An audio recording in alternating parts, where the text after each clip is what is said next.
Donc je suis pas tellement surprise du diagnostic, mais avec le recul, je peux dire aujourd'hui que je suis un peu en état de choc et je comprends en fait ce qui m'attend et j'ai beaucoup de mal à l'accepter. Hola tout le monde et bienvenue dans ce 4e épisode de Mot pour Mot. Déjà 3 épisodes et merci encore pour tous ceux qui les ont écoutés et tous ceux qui m'ont donné leur avis, partagé tous ces épisodes-là. Merci pour la force que vous me donnez. Ça me fait plaisir en tout cas d'être soutenu dans ce projet-là. Aujourd'hui un 4e épisode, une 4e invitée, un 4e parcours. Je suis vraiment très très content de l'avoir. Je reçois aujourd'hui une ancienne collègue à moi, Marine. Salut Marine et j'espère que tu vas bien. Salut Mika, bah écoute, ça va très bien et toi? Écoute, ça va très bien. Je suis très très content de t'avoir aujourd'hui. On a travaillé ensemble, je te connais un petit peu, mais est-ce que tu peux te présenter pour les auditeurs? Oui, alors, je fais juste, une petite parenthèse aussi pour te remercier, de ton invitation déjà. Je suis très contente d'être là. Alors la présentation rapide, donc Marine, tu l'as dit, j'ai 37 ans. Je suis designer graphique et web designer. Donc je suis installée à mon compte et j'habite, sur la côte basque, entre Bayonne et Biarritz. Ok, nickel. Donc, côté professionnel, déjà bien établi, quoi. Designer graphique, web designer, c'est quelque chose qui est carré et qui est là depuis longtemps ou c'est récent? Écoute, c'est arrivé petit à petit, dans mon parcours de vie, mais on va dire que ça fait maintenant, 7 ans que ça Ok. me ça me passionne. Oui, parce que avant ça, il y a eu un parcours totalement différent. Tu étais dans le sport, hein, c'est ça. En fait, tu as fait une petite carrière dans le sport quand même. Oui, une petite carrière de 31 ans, très exactement. J'ai commencé à 3 ans et j'ai terminé, à 34 ans, ouais. Quel sport tu faisais? Basketteuse. J'ai commencé, en suivant, les pas de ma grande sœur et alors j'ai voulu faire plein d'autres sports, mais le problème, c'est que je voulais tout faire en même temps, donc il fallait faire un choix et finalement, je me suis tenue, au basket, jusqu'au bout. Bah, c'est cool. En tout cas, c'est vrai que tu vas peut-être nous en parler très brièvement. Après, on va pas, pour donner un petit peu de contexte aux auditeurs, on va pas s'éterniser sur la carrière sportive que tu as eue. On pourra, pourquoi pas, en faire un bel épisode. Je pense qu'il y a beaucoup de choses à dire sur cette carrière-là. Mais on va plutôt la survoler pour arriver un peu plus dans tes décisions, dans tes choix, dans tes prises de conscience. Est-ce que tu peux nous donner un petit peu d'où tu as commencé cette vie professionnelle? Comment tu t'es lancé? Alors à l'origine, j'étais pas du tout partie dans ce domaine-là. Après le bac, j'ai fait une fac d'anglais pendant 3 ans. J'ai passé, un diplôme d'éducatrice sportive et en parallèle, j'ai passé mes diplômes d'entraîneur pour, me permettre, d'être salariée en fait, principalement dans les clubs où j'ai joué. Donc à l'époque, beh, je bosse, dans les clubs, je fais pas mal de choses, hein, je compte pas mes heures à cette époque-là. Milieu professionnel, essentiellement, associatif et dans l'encadrement. Donc j'encadre des enfants, des ados, je fais un peu d'événementiel aussi, je commence à toucher à la com, donc ça c'est le la première connexion Ok.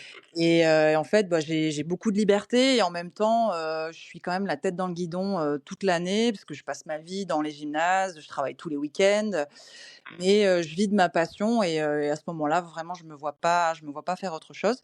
Donc je suis restée dans l'univers de l'encadrement, en fait, pendant 8 ans, dans les clubs, un petit peu dans l'éducation nationale aussi et puis avec des organismes, privés. Et donc là, quand tu sors de là, tu es à quel âge et à peu près quel moment de ta vie? Bah, c'est entre mes 21 et mes 29 ans à peu près. Donc à l'approche de la trentaine déjà, il y a le fin d'un premier cycle, on va dire, et quelque chose qui commence à mûrir en toi. Oui, beh, 30 ans, c'est un petit peu un cap, dans une carrière, sportive.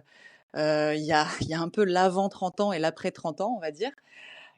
Donc j'ai commencé à réaliser que voilà, le sport, c'est une bulle extraordinaire, mais je sais pas trop expliquer pourquoi. J'avais quelque part envie d'en sortir après ma carrière de joueuse. Je voulais pas, passer toute ma vie, dans des salles de basket. Dès que tu as commencé la carrière sportive, tu savais que de toute façon, qu'à un moment donné, il va falloir basculer sur autre chose. Très honnêtement, je passais un peu, d'un côté, et de l'autre. C'est-à-dire que, de temps en temps, j'avais quand même cette envie, de découvrir autre chose que le sport, mais c'était tellement mon milieu, où je connaissais tous les codes, j'étais à l'aise. l'aise, voilà, c'était toute ma vie. De quelque part, je me suis dit: «Bon, on va prendre les années les unes après les autres et puis, on verra», justement parce que je savais même pas à quel âge j'allais m'arrêter de jouer. Donc on verra une fois que j'aurai raccroché les baskets, est-ce que j'ai toujours envie de faire partie de ce milieu-là ou pas? Ouais. Oui, donc à ce moment-là, quand même, tu te dis, du coup, pour en revenir à ton parcours, tu te dis: «OK, je vais devoir, sortir de cette bulle du sport», comme tu disais, et tu t'orientes petit à petit vers autre chose. Tu es consciente qu'il faut le faire? Oui, je suis consciente qu'il faut le faire. En tout cas, c'est le choix que je fais, hein, parce que j'aurais très bien pu rester, éducatrice sportive, toute ma vie. Mais, c'est le choix que je fais et pour rebondir sur ce que j'ai dit tout à l'heure, comme dans mes missions avec les clubs, j'avais pas mal touché à la communication. En fait, c'est venu petit à petit et j'ai commencé à mettre vraiment la tête dedans. C'est-à-dire que je passais beaucoup de temps devant mon ordinateur. J'ai découvert un petit peu les 1ers logiciels de création et en fait, de fil en aiguille, je m'aperçois que c'est un vrai métier et là, justement, arrivée à la trentaine, je me dis: «Bon, qu'est-ce que je fais? Est-ce que je commence à basculer ou pas?» Et j'ai profité d'être située pas très loin d'une grande ville parce qu'à l'époque, je jouais, pas très loin de Lyon. Donc il y avait un large choix, d'écoles de design et donc je me suis dit: «C'est maintenant ou jamais» parce que retourner à l'école, c'est jamais évident et si je le fais pas maintenant, je le ferai jamais. Donc j'ai profité effectivement de pouvoir faire une formation et de continuer de jouer.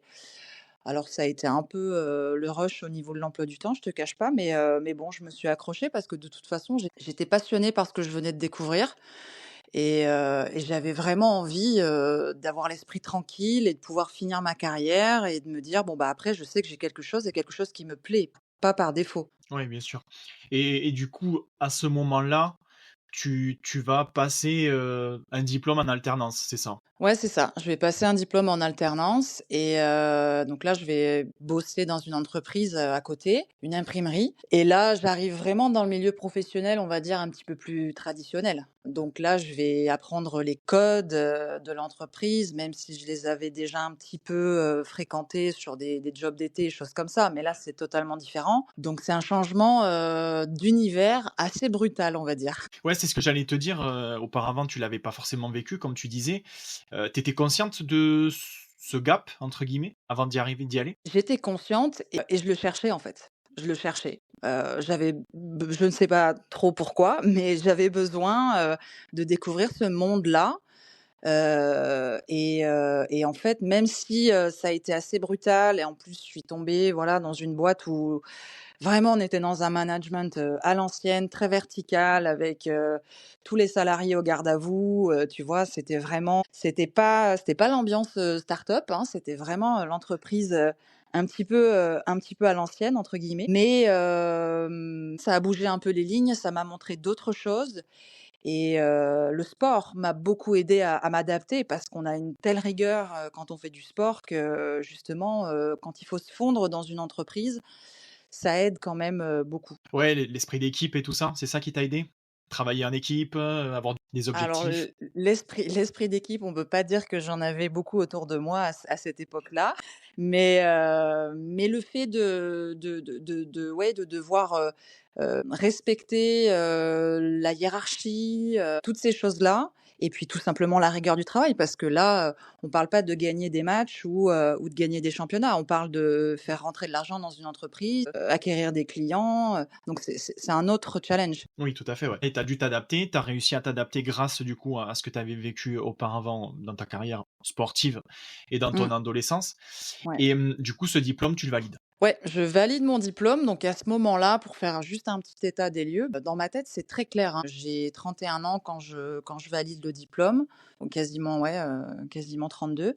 L'objectif, c'est de finir ma carrière. Je me dis: «Bon, allez, il va me rester encore 1 an, voire 2 ans et puis, je veux trouver du boulot, dans ma nouvelle branche». À cette époque-là, je vais déménager dans le sud-ouest, donc le plan de carrière, il est assez sympa, à l'origine, tu vois? Venir, finir ma carrière de basket ici sur la côte basque, j'ai un nouveau diplôme en poche, donc ça a l'air plutôt serein et ça va pas tout à fait se passer comme ça. OK, et ce déménagement, volontaire, du coup, de Lyon, Complètement volontaire.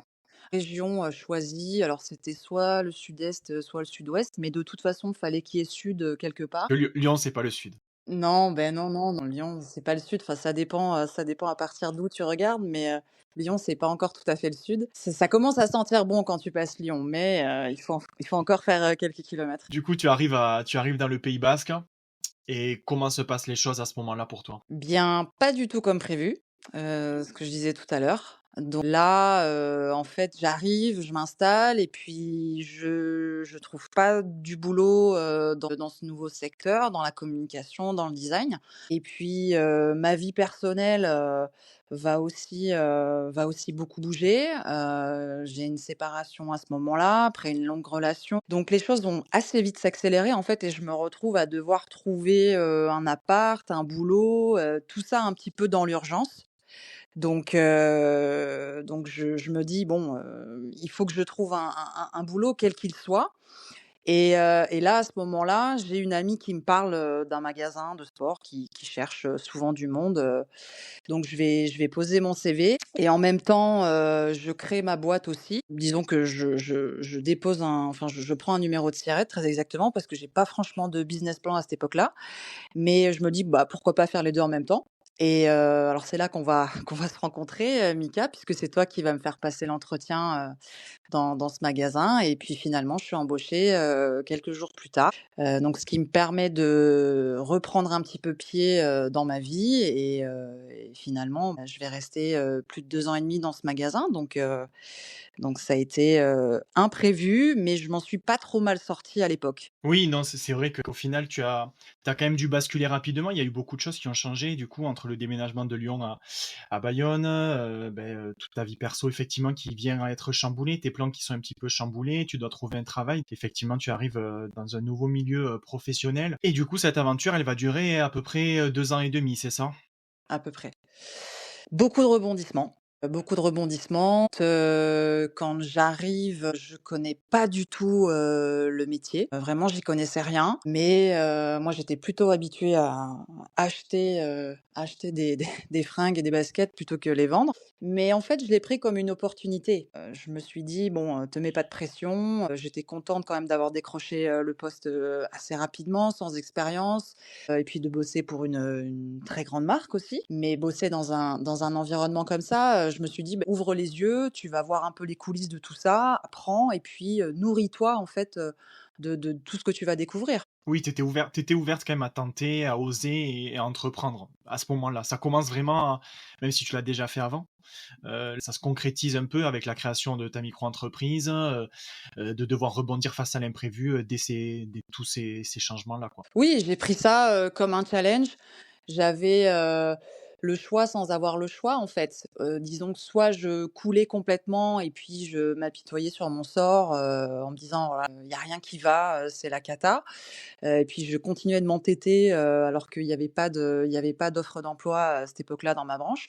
Soit il fallait rebondir donc le choix que j'ai fait, en fait, c'est de suivre un petit peu, finalement les obligations, matérielles que j'avais du déménagement, de trouver, trouver un appart et cetera et j'ai foncé et après, j'ai eu de la chance parce qu'il faut toujours un peu de réussite aussi dans les parcours et j'ai eu de la chance d'être prise assez rapidement. Et justement, cette opportunité que tu as saisie, mais comment elle a évolué sur ces 2 ans et demi, du coup? J'ai démarré en vendeuse à mi-temps, très exactement, donc voilà, avec des valeurs que je connaissais bien, travail d'équipe, dynamique de groupe, l'envie de performer, toutes ces choses-là. Alors je démarre, on est en plein covid, hein. Je suis embauchée et C'est 15 vrai, jours après, on a le premier confinement. Voilà, c'est vrai. donc c'est quand même assez particulier de démarrer un boulot, surtout ce travail-là où en fait j'ai appris le métier, mais dans des conditions, très spécifiques, hein. C'est clair. Parce qu'avec, pas de contact, des jauges dans les magasins, des sens de circulation, enfin c'était un peu apprendre le métier, réapprendre le métier même pour ceux qui étaient déjà là. Du stress par rapport à ça?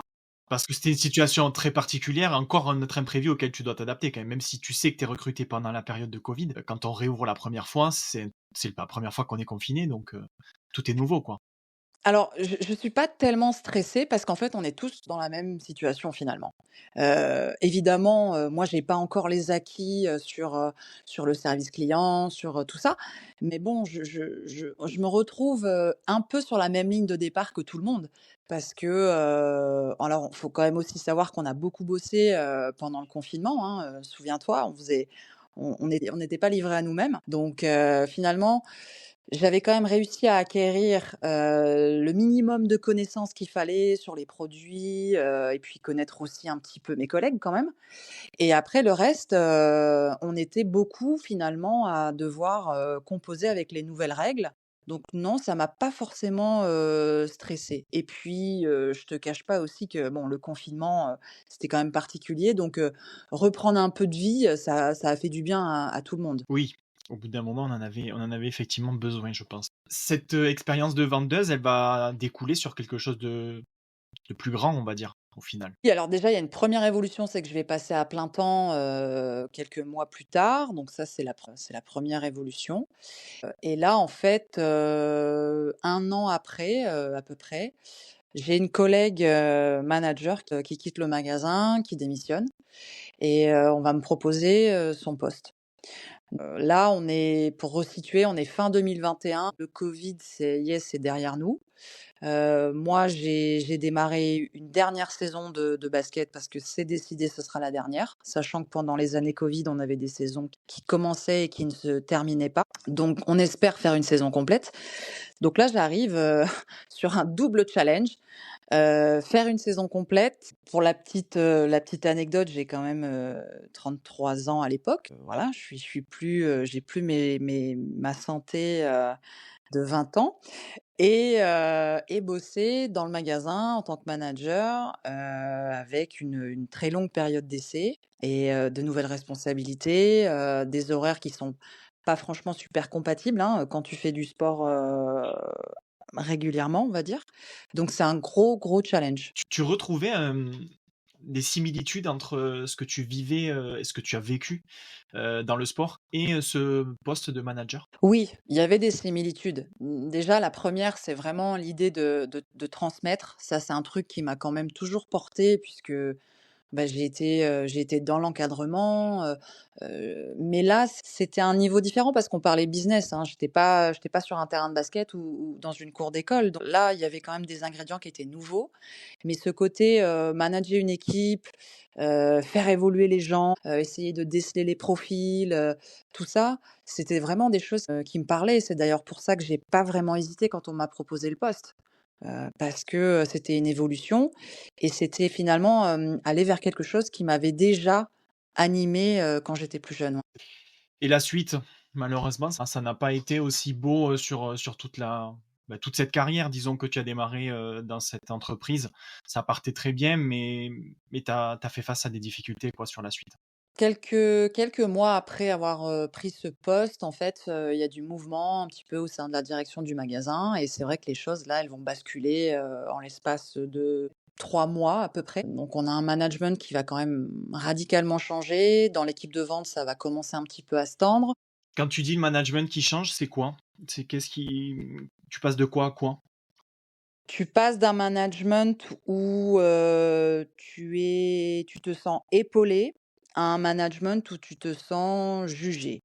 Il y a qu'un mot de différence, mais il est lourd de différence. Donc plus de poids et une ambiance plus, ouais, plus pesante, ouais. Plus de poids, plus de verticalité, plus de concurrence, au sein des membres, de l'équipe. Donc effectivement, ouais, ça devient assez pesant. Donc je disais dans l'équipe de vente, mais aussi dans l'équipe manager, hein. On a de gros désaccords, on a beaucoup de tensions et moi, je commence à ce moment-là à avoir des réactions, bon ça sent un petit peu le sapin, tu vois? J'ai, heu, j'ai la boule au ventre, petit à petit qui arrive quand je vais au travail, j'ai des journées qui sont difficiles, je pleure en rentrant chez moi, donc je vais pas très, très bien, à ce moment-là. Dans ma tête, j'ai qu'une obsession en fait et je me le dis tous les jours, je me dis: «Mais serre les dents, serre les dents». J'ai quelques mois à faire avant d'être officialisée, manager et ça va tomber exactement à la même période que la fin de saison de basket.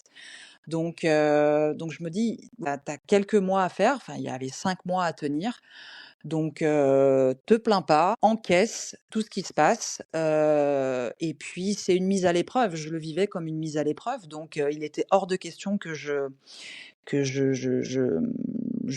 craque, et je me répète vraiment ça, que je dois Tu dois tenir le tenir. coup, jusqu'au mois de mai, ouais. Ouais, parce qu'au final, si tu tiens le coup, tu finis ta carrière, de sportive, tu prends ta retraite, mais tu sais que derrière, tu bascules sur une carrière professionnelle, officiellement en tant que manager, puisque tu valides ta période d'essai. L'un prend le relais de l'autre, quoi. Il y a pas de doute possible et tu sais que tu as quelque chose qui arrive de solide derrière. Exactement, c'est complètement ça. C'est ce qui me fait, tenir Tenir. à l'époque. Sauf que ça se passe pas du tout comme ça. Alors ça se passe comme ça pendant quelque temps, mais effectivement, on arrive à ce fameux mois de mai et là, en fait, c'est la dernière compétition de l'année avec mon équipe de basket, donc on est qualifiés pour les finales du championnat de France. Donc pour moi, c'est une finale en apothéose parce que, c'est quand même assez rare de finir une carrière sur un Final Four donc on part en week-end, on joue la demi-finale, le samedi soir et moi je suis très, très, très fatiguée à ce moment-là. Bon, voilà, c'est les nerfs qui me tiennent je rentre sur le terrain pour le match et là ça va être très rapide, hein. Je vais faire, un aller-retour sur un appui, voilà, je saute et à la réception, en fait, je m'écroule, complètement, sur blessure.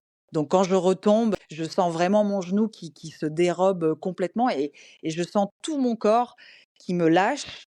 J'ai même pas pu essayer de me retenir, c'est très particulier comme sensation, et là, je sais qu'il y a quelque chose qui vient de se passer et je sais pas encore quoi, mais ça va être assez lourd. Oui, ça va être compliqué de revenir et de toute façon, même si ta carrière était terminée après ce match ou ces 2 matchs, tu étais en demi-finale à ce moment-là, tu sais là que c'est fini effectivement, mais tu pas comme tu l'aurais aimé. Qu'est-ce qu'il en a été de la gravité de ta blessure du coup? Alors déjà sur le moment, je sais pas exactement ce qui se passe, mais j'ai quand même une petite idée et puis j'aurai le diagnostic, quelques jours plus tard et là, bon sans grande surprise en fait, on m'annonce, une bonne rupture du ligament croisé avec, une double fissure méniscale. Voilà la blessure que 99 des basketteuses et des basketteurs, et d'autres sportifs d'ailleurs redoutent. Donc je suis pas tellement surprise du diagnostic, mais avec le recul, je peux dire aujourd'hui que je suis un peu en état de choc je comprends en fait ce qui m'attend et j'ai beaucoup de mal à l'accepter. Et avant de parler de la suite et de comment tu as vécu ces mois qui suivent, tu penses avec le recul que tu as été affaibli physiquement parce que tu avais vécu moralement en entreprise sur la fin? Je ne peux pas en tout cas ne pas faire le lien. Te dire à quel point, mon état, psychique et physique a joué dans la blessure, j'en sais rien. Mais c'est évident qu'il y a un lien parce que j'étais dans un tel état, nerveux, que forcément et puis même le jour du match, après je vais pas détailler tout non plus, mais le jour du match, je suis un tronc d'arbre quoi. C'est-à-dire que j'ai mal aux jambes, le matin on fait un petit entraînement de reconnaissance, j'ai mal comme ça m'est rarement arrivé et puis je me sens, sans énergie. Donc je sens qu'il y a quelque chose de toute façon, je suis au bout du rouleau, mais je sais pas encore à quel point, mais je suis au bout du rouleau, ça c'est sûr. Et la suite, du coup, ben, donc tu pars sur, ce diagnostic-là. Qu'est-ce qui se passe? Arrêt maladie, du coup, je suppose, hein? Ouais, arrêt maladie, alors, qui va se passer en plusieurs phases évidemment, mais en tout, je vais être arrêtée pendant 8 mois, et là, ça va être 8 mois, c'est une période un peu hors sol, dans ma vie et dans ma tête. Avec le recul, si tu veux, c'est un peu comme si j'y étais quelqu'un d'autre pendant ces 8 mois-là. J'avais mis tellement d'énergie à tenir, moralement que finalement c'était mon propre corps, qui avait fini par lâcher, avant ma tête et j'en voulais beaucoup à mon corps et puis bien sûr cette question: «Pourquoi? Pourquoi ça m'arrive maintenant? Pourquoi sur, le dernier match de ma carrière?» Voilà, donc ça a été compliqué. J'ai perdu beaucoup de poids. Évidemment, j'ai perdu du muscle parce que je faisais plus de sport, mais je mangeais très peu, j'avais envie de rien. Clairement, j'ai un peu subi ma vie, à ce moment-là. Il y a beaucoup de choses qui se mélangeaient dans ma tête, j'en voulais, à la terre entière. J'étais en même temps, j'étais dure avec moi-même parce que je me répétais tout le temps que bon OK, c'est chiant ce qui m'arrive, mais enfin c'est pas si grave que ça. Il y a pire quand même dans la vie c'est très bizarre de dire ça maintenant avec le recul, mais vraiment à l'époque, je n'avais aucune énergie pour, me ressaisir. Donc j'arrivais pas à dire ce que je ressentais, j'étais vraiment dans une façade un peu pour montrer que Voilà, j'encaissais le truc, mais j'étais complètement fermée, complètement bloquée. Ça a duré, alors pas les 8 mois, mais ça a duré un petit peu, sur les premiers mois, en tout cas, ça a duré quelque temps, ouais. Ouais, t'as eu oui, comme tu dis, t'as eu cet état de choc effectivement, puis si t'étais déjà un petit peu affaibli, moralement et mentalement avec la situation en magasin, ça n'a pas aidé.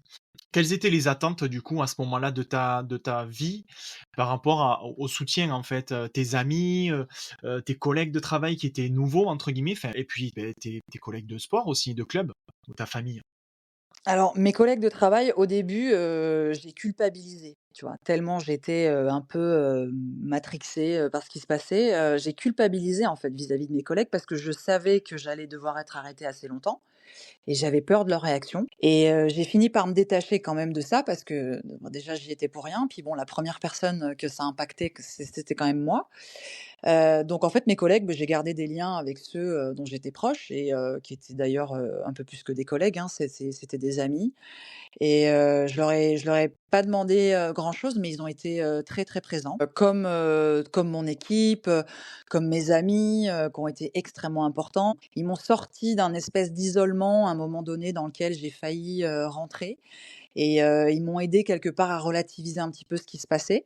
J'ai aussi, renoué le dialogue avec des gens que j'avais perdus de vue, depuis des années, qui m'ont écrit sur les réseaux sociaux parce que, la nouvelle est allée, «assez vite» entre guillemets et ça faisait partie des bonnes surprises, dans tout ce brouillard. Mon premier soutien évidemment, c'est ma famille, parce que j'étais, effondrée à ce moment-là, j'étais inconsolable. Je pense même que j'étais pas très, très agréable par moment et c'est vrai qu'ils ont accepté, en fait, mon état, psychologique de cette époque. Ils ont été là, ils ont essayé de me changer un petit peu les idées comme ils pouvaient. Je suis partie, quelques jours, sur la Côte d'Azur, me ressourcer, tu vois, dans un cadre que j'aime, profondément et ils ont vu, en fait, ils ont vu que j'étais un légume, quoi. Je mangeais pas, j'avais envie de rien, je me planquais pour pleurer, mais ils m'ont pas brusquée, en fait, à cette époque-là.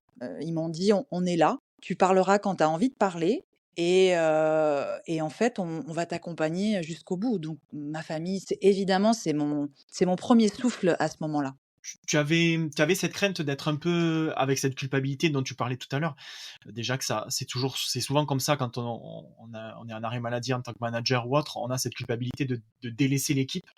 Mais, est-ce que tu t'attendais à ce que justement tu sois un peu, bah, mise à l'écart? Oui, d'une certaine manière. Je ne sais pas si je peux mettre le terme «mise à l'écart», à l'époque, mais ce qui est sûr, c'est que je me suis focalisée, en fait, sur les gens qui m'apportaient du positif. Que ce soit dans mes collègues ou dans mon entourage, des gens avec qui j'avais pas forcément, de lien, bah, j'allais pas courir après eux et s'ils prenaient pas de nouvelles, c'était pas si grave que ça. J'ai vraiment gardé les gens les plus importants autour de moi et finalement, je t'avoue que la mise à l'écart du magasin, je l'ai aussi un peu provoquée parce que, j'en avais besoin. Il fallait que je sorte un peu la tête, de tout ça et justement, j'allais être chez moi. Je pouvais pas en plus prendre et endosser finalement, ce qui se passait dans le magasin.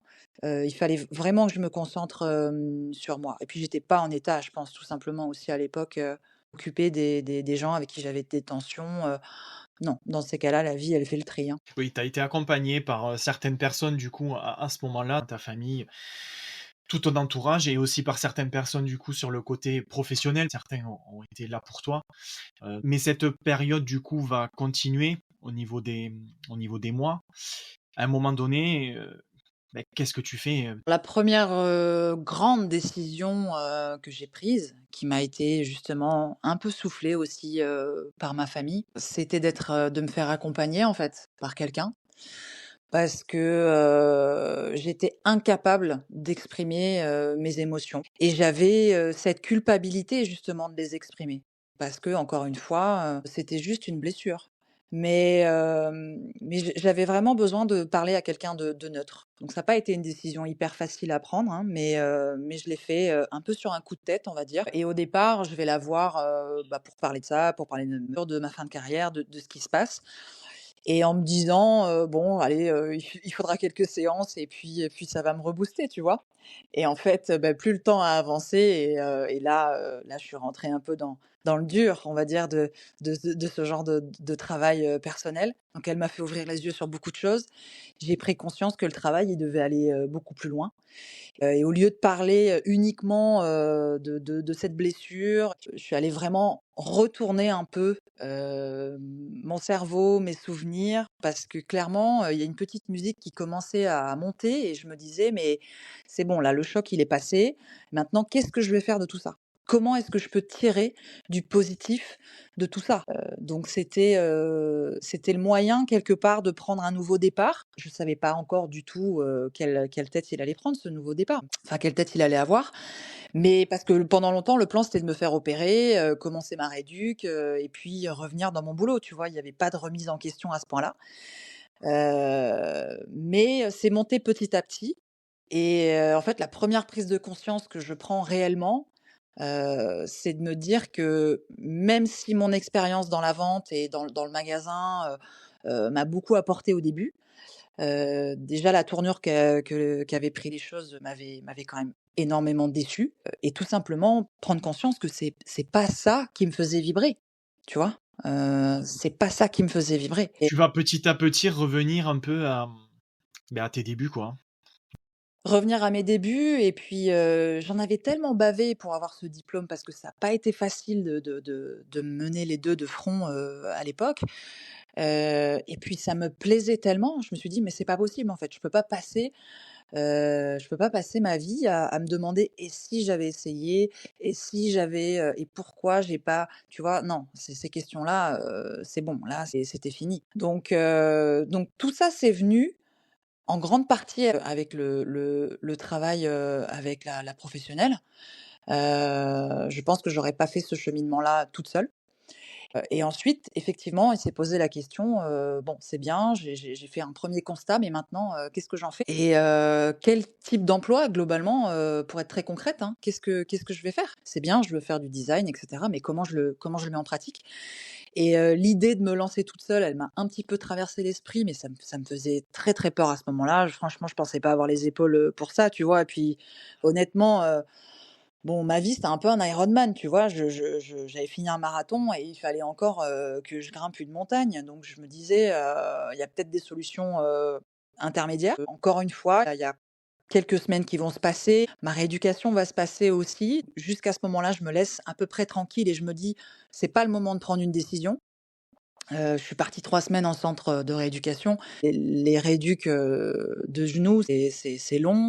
Il y a beaucoup, beaucoup, beaucoup d'étapes et faut pas louper le démarrage. Donc je me suis dit: «OK, je me concentre là-dessus et puis je prendrai ma décision, quand je rentrerai». Donc ça faisait à peu près, là, on était à 6 mois et demi d'arrêt, depuis la blessure. Ça commençait à faire et effectivement, il a fallu prendre des décisions tu pensé à l'avenir, quoi. Oui, alors j'aurais encore une fois pu, prendre une décision, on va dire, un peu intermédiaire, revenir quand même dans le magasin, prendre le temps d'assurer, ma transition, sur l'entrepreneuriat ou éventuellement trouver un autre boulot.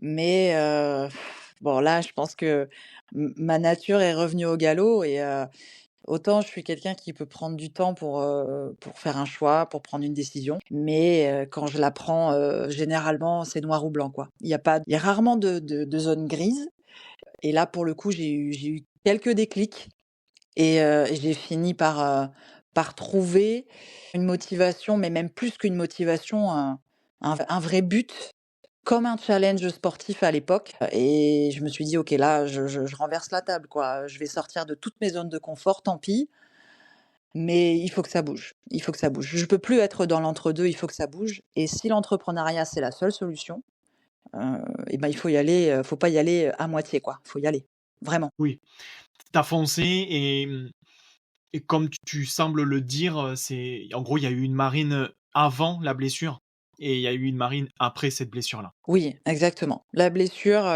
c'était le point final, de ma carrière, certes, mais surtout, il y avait, comme tu dis, une marine avant et il y aura une marine après et il faut qu'il y ait une marine après et à partir du moment où j'ai ce déclic-là, vraiment, Bah, 1 mois plus tard, j'avais démissionné. C'est ça, ça a mûri, on va dire, mais à un moment donné, quand il a fallu agir, tu as agi pour toi et pour rebondir, après tous ces obstacles et tous ces mois, très compliqués.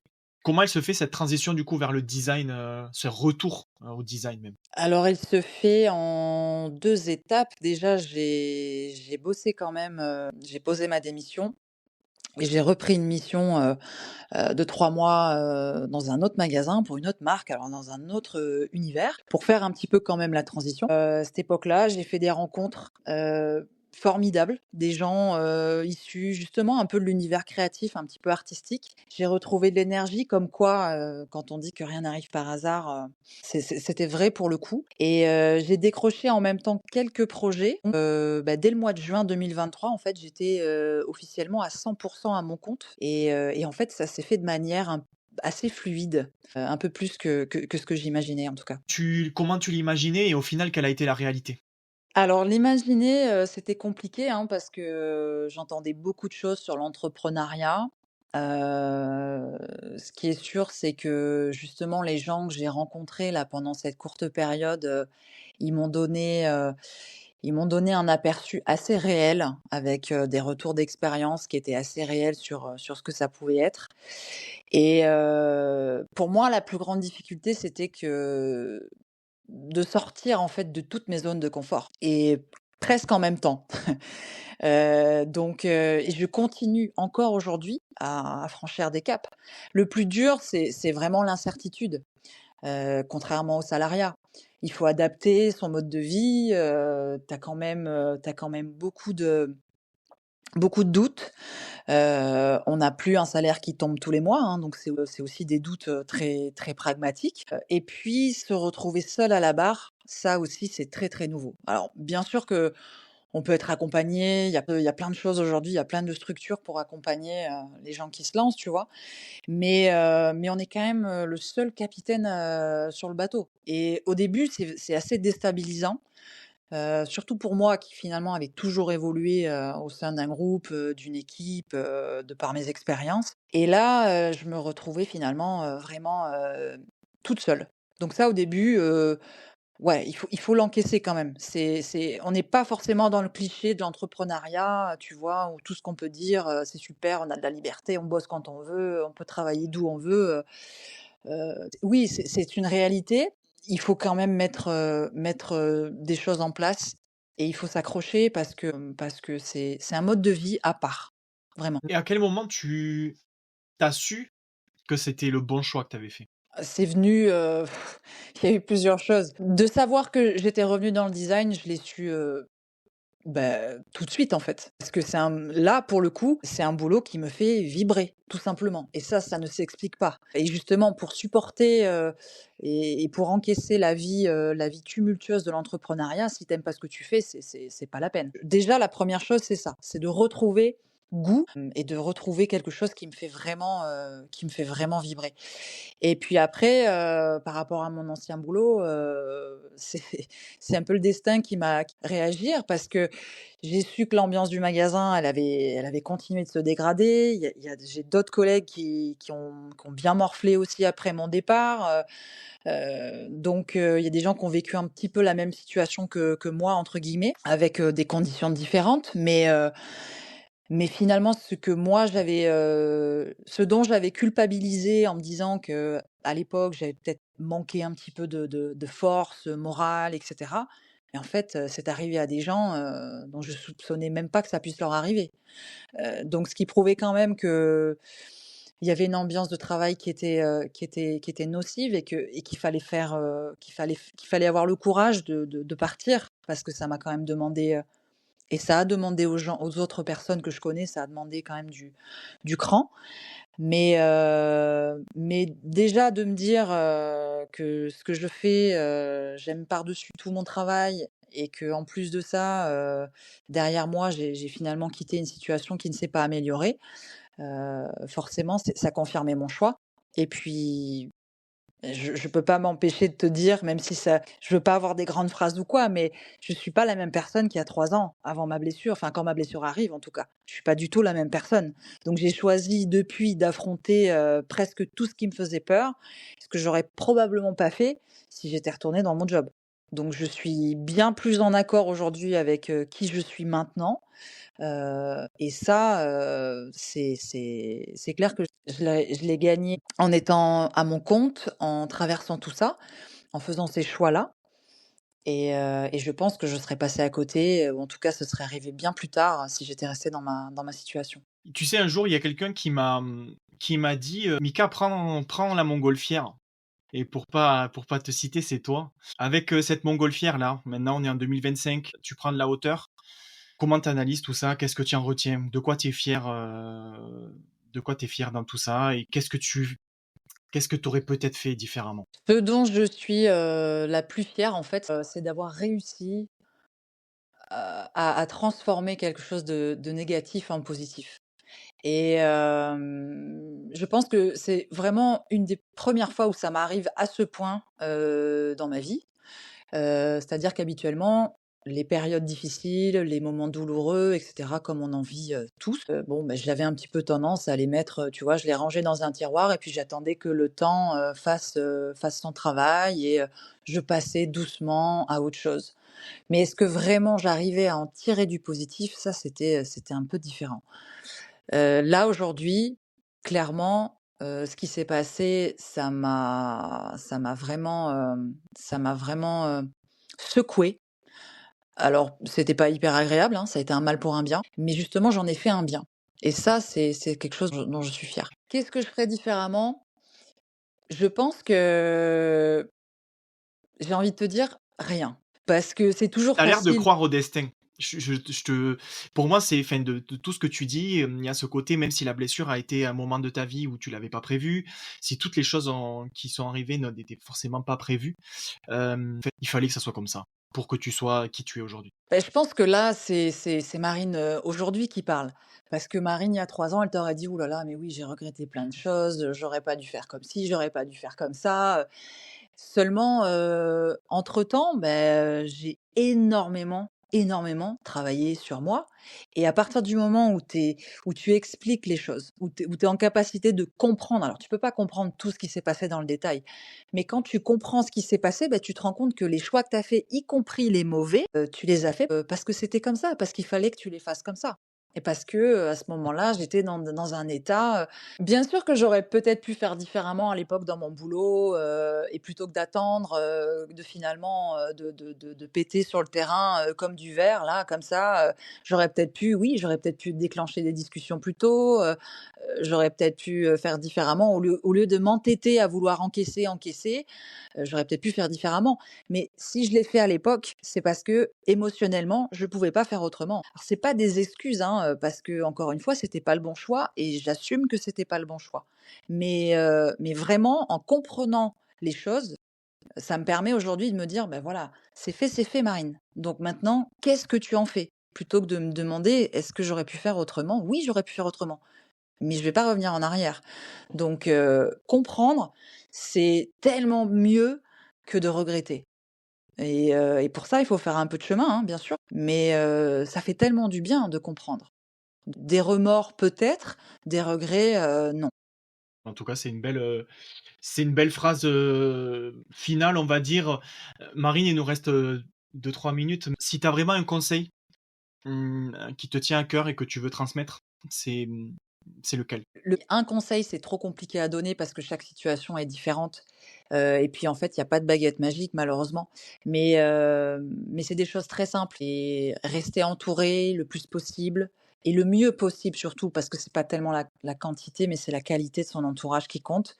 S'il faut aller voir quelqu'un, il y a pas de honte, hein. Déjà, on n'est pas obligé de le crier sur tous les toits si on n'est pas à l'aise avec ça et il y a pas de honte, en fait. C'est une démarche qu'on fait pour soi et moi, je sais que c'est la seule solution que j'ai trouvée à l'époque parce que même mes proches, même ma famille, j'étais infoutue de leur dire vraiment ce que je ressentais. Donc je sais que souvent on se dit, les amis, la famille, la personne qui partage votre vie, peu importe, les gens en qui vous avez confiance, parfois ça ne suffit pas. parce qu'ils peuvent pas aller au-delà de l'affect, en fait. Et moi, c'est ça qui m'a permise, aussi d'avancer, aussi loin, c'est d'avoir quelqu'un qui avait pas d'affect, qui était complètement neutre et qui m'a emmenée sur des terrains, mais vraiment je m'y attendais pas, quoi. Moi, ça a été ça, j'ai essayé plein de trucs franchement, hein, méditation, tout ce que tu veux, bah, de toute façon je pouvais plus faire de sport donc il fallait bien que je trouve autre chose.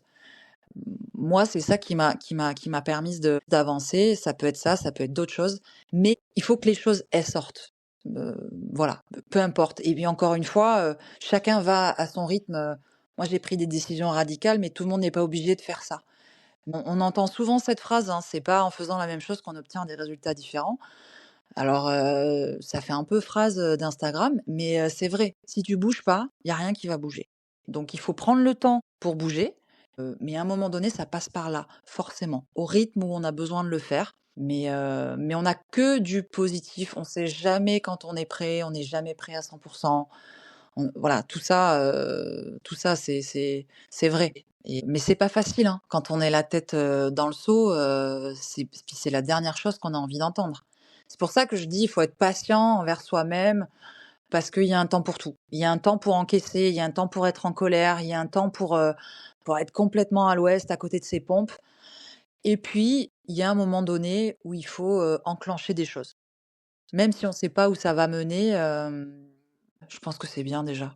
Super Marine, eh bien écoute, en tout cas ton parcours, inspirant et toutes ces difficultés surmontées, ben, elles t'ont amené à te recentrer sur quelque chose qui était, au fond de toi depuis le début, le design graphique et elles t'ont amené, à participer à la création de ce logo et encore un merci, 1000 fois du coup pour toute ton aide sur cette petite, contribution sur, mot pour mot.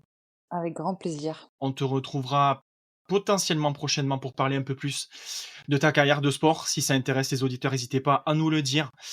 N'hésitez pas à partager encore une fois ce podcast, à le commenter. Donnez-moi vos avis, donnez-moi vos axes de progression. On essaye de faire de mieux en mieux. C'est le but, tout en restant avec l'ADN, parce que l'ADN, ben, c'est le vôtre et c'est vos récits. Marine, je te remercie, puis on te retrouve, j'espère, très très vite. Merci beaucoup, Mika et ouais, à bientôt, à très vite. À très vite, ciao ciao. Ciao.